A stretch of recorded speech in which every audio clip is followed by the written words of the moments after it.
Brandon Coons, and Anyway. All right, here we go. let's have a good show. Okay.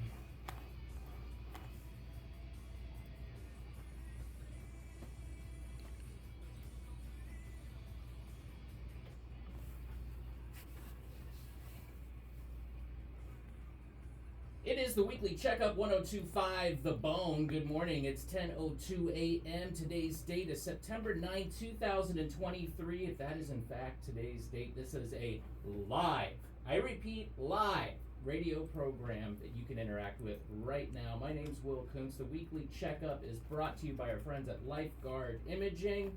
And this week we got a very special guest, a new guest, which I'm very excited about. You know, we talked to Frank and Martine a lot. We talked to different folks, but today we have a new guest and a new topic. We are welcoming Craig Woodard, and Craig is the executive director and president of the Down Syndrome Association of Tampa Bay. Welcome. Thank you, sir, for that wonderful welcome. You know what? I am so blessed to be here. I really appreciate you guys having me today, man. It's our pleasure. Truly, it's our pleasure. I know you do a lot of good work in the community. Tell me about the Down Syndrome Association of Tampa Bay and what they do. Wow. So, going back 5.5 years ago, my wife and I had a thought of let's start our own nonprofit organization. Our son, Craig Woodard Jr., was born in April 13th, 2014. And at that point, we really didn't know much about Down syndrome at all. We fully jumped into it. Our pregnancy was really, really rough. She was high risk because of her age. And early on at some of the doctor's appointments, a lot of the doctors would push to terminate. Yeah. Staggering stats back then. When you found out that you were going to have a child born with Down syndrome, the termination rates were 90%. Wow. Will 9 and 10. Mm-hmm. It's amazing. So we didn't know much about it. The first thing you do is you want to research everything, and you go to where? The internet, right? Whether it's good, bad, or ugly, you're going to find it. And we found a lot of just different opinions, but we were having this little king, you know. And so the pregnancy was really rough. It was scary, and you got doctors that are pushing you one way, and you want to go another way. And then we were blessed to meet another specialist that took care of us. His name is Dr. Craig Coulter, and he's out of USF, and he did a fantastic job with us. So after Junior was born, you know, we tried to pick a pediatrician. We were able to do that as well. Dr. Gabriella Hoseman, and she does a fantastic job, and she's rough and she stays on you. So going through all the specialists, the appointments, the cardiologists, like all of these different things, you know, my wife said to me, we need to get even more involved. So we started with another organization early on. Didn't like how everything was going with that organization, and that day I said to my wife, we can start our own. Let's start our own.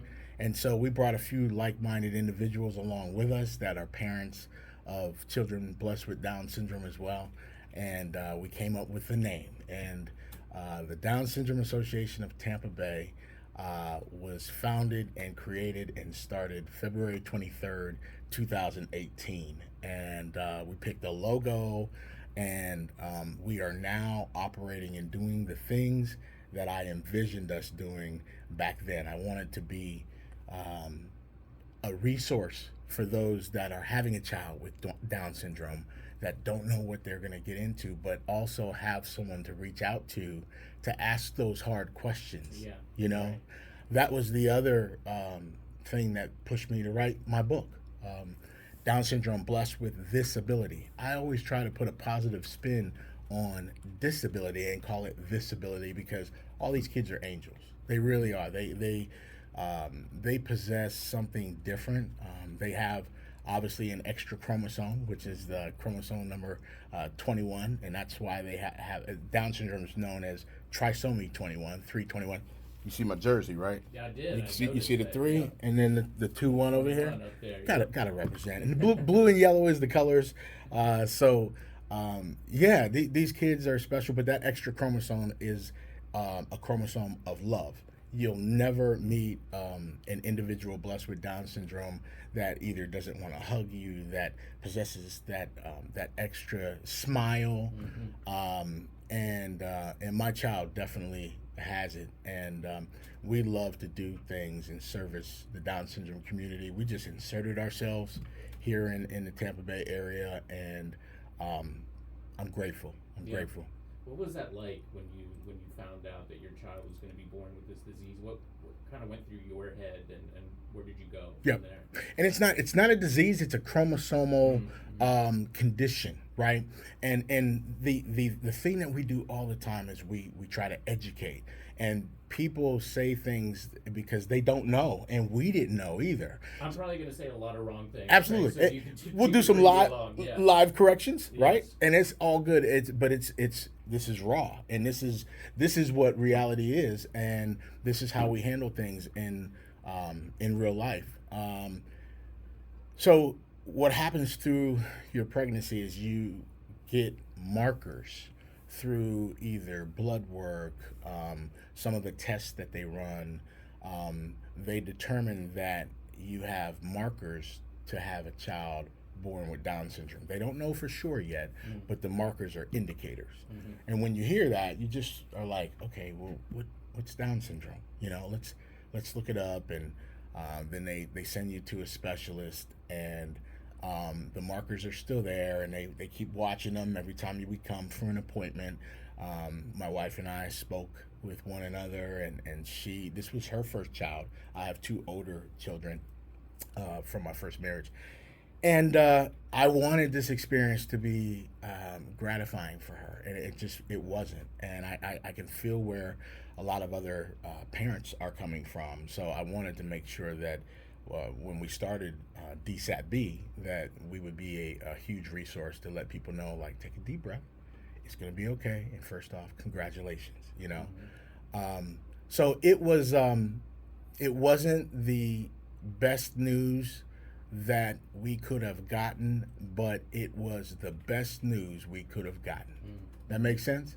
Yeah. My son is our world. I call Facebook famous.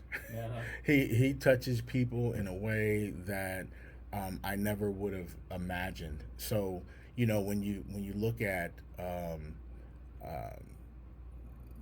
Down syndrome as a disability, okay, what kind of disability, and what does Down syndrome? Well, okay, so what happens is that extra chromosome, which is the 21st chromosome, it causes delays in speaking, in crawling. They have low muscle tone, including their tongue, so that affects their speech. Speech is usually the last thing that's going to come pretty clear, and Craig Jr. is still working on it right now. Speech therapist, occupational therapist, ABA therapy. I mean, you name it, physical therapy, everything they have to go through, because it takes longer for them to just sit up or turn over, you know, crawl. Sometimes they'll go from crawling to just walking down the line, where our typical children, they pick up on these things a lot quicker because they have more muscle tone. Right. You know, it also causes intellectual. It's really an intellectual disability but people hear that and they think they're not smart. Mm-hmm. Man, I'm gonna tell you what. I'll tell you a quick story. Well, we got some time, Sure, right? we do. So let me tell you this story. If you all can picture this, we have a white leather couch, and this is, I think Craig Jr. was about 3, so this is around 2017. We have a white leather couch. He has a green plastic ball and a small purple plastic ball. They're probably only 2-3 inches, so real small. He's putting them up on the back of the couch, like on the back cushion on the top of the couch, and they keep rolling off. And he's looking at it, and he's getting frustrated, like thinking to himself, why do they keep falling off, right? He runs into the kitchen, opens the drawer, brings out 2 spoons, puts 1 spoon on top of the couch, puts another spoon on top of the couch, and then puts the ball in the spoon. Mm-hmm. Now the ball's not Problem rolling solved. off. You know what I mean? Yeah. I wouldn't have thought of anything Innovative. like this. Now this guy, he's 3, you Right. know, Right. and so he can't verbally speak to us at all because of his verbal speech delay. But the fact that he was intelligent enough to think that problem through at 3 years old and figure it out was astonishing. So he does things right now that are just incredible, that blow our minds. He can read. He can count up to 100. He does tons of things that you would think, because he was born with Down syndrome, that he can't do. Mm-hmm. And so when they say intellectual disability, I don't Kind of shrug your shoulders a yeah, little bit. yeah. They can do anything they want to do, and it comes with parental involvement, early intervention, a lot of the therapies early, and believing in your child.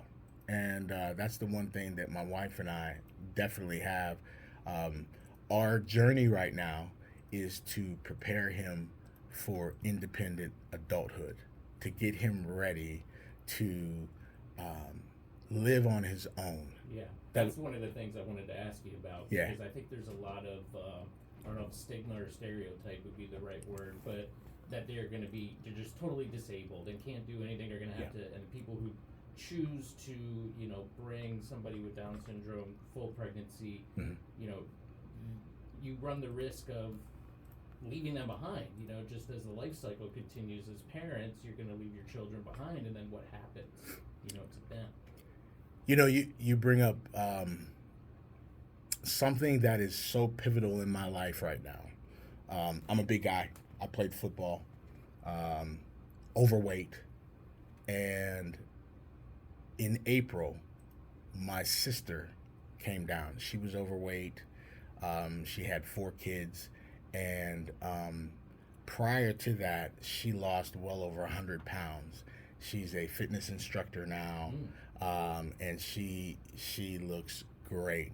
And she motivated me to start working out, right? So I started working out again, as football's done, and, it's years ago, and you don't have the workout regimen that we had back in the day, and we get, our full-time job, and you have kids, and you just get tired. Sometimes you just want to go to sleep, man. You know what I mean? I know. You know what I'm saying? So, you put on weight, and it takes years to put that weight on, but we want it to come off real quick. But unfortunately, it doesn't happen like that. So April 21st is when I started to really look at my life and evaluate what I need to do to be here. And so I started dieting. I use this app called the Lose It app, where I track my calories. It's less than 2,500 a day. And I try to walk almost every day, about 1.1 mile a day. And the motivation behind that is I have to outlive my son. I have to outlive my son, because I don't know what is going to happen if I'm not here or my wife is not here. Now, on the other side, we are preparing him to be okay if something does happen. But for me and my health, I'm looking at it as I have to outlive my son. And so since April, I've lost 37 pounds. Awesome. Yeah, man. I got these last 4 days. I come home from work. We have a routine. He's now my walking partner. Okay. So he comes out and he walks with me, and I do Facebook Live, and people just love to see us together. And he's just a fantastic kid, man. But he definitely is my main motivation, and my two older boys, Dante and Jordan. Those two, Jordan plays football at Notre Dame College in Euclid, Ohio, as a wide receiver, and Dante lives out in Barstow, California, out by LA. He's been out there for 2 years. I'm hoping as they get older and more mature, if something were to happen to us, his older brothers would be able to take him in.